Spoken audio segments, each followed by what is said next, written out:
Can you imagine not being able to receive health care and be a two-time cancer survivor?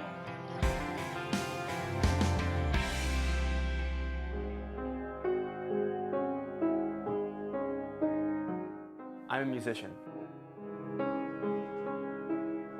I play the bass guitar now, and I'm in a band, and most of my days are spent playing music. Sophomore year of my high school career, I was 15 years old.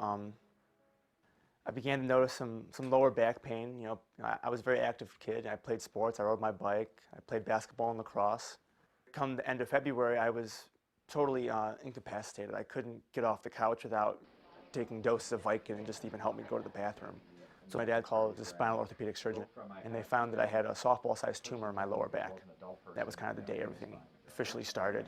And Stephen was diagnosed with stage 4 osteosarcoma.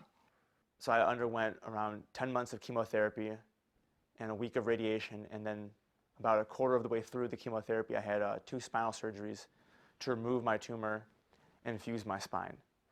In January of 2007, I was declared in remission from my cancer, and I could go back to school and have some normalcy to my life.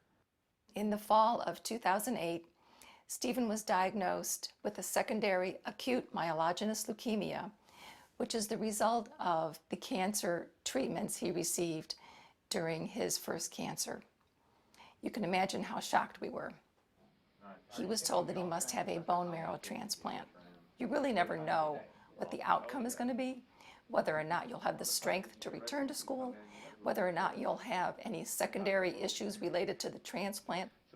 Because my husband's insurance was changing with his work, my husband had to declare whether or not our son was going to be a full-time student or not. So we decided to be a full-time student because I needed to do that to keep my health insurance.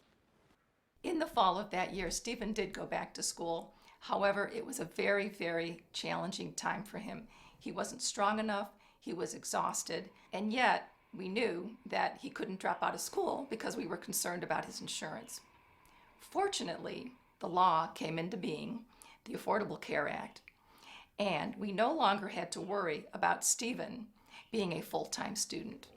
So knowing that I can go to the hospital and not have to worry about paying some massive bill that I'm not going to be able to afford, it's a huge relief. The healthcare law is about people like me. It's Stephen Care.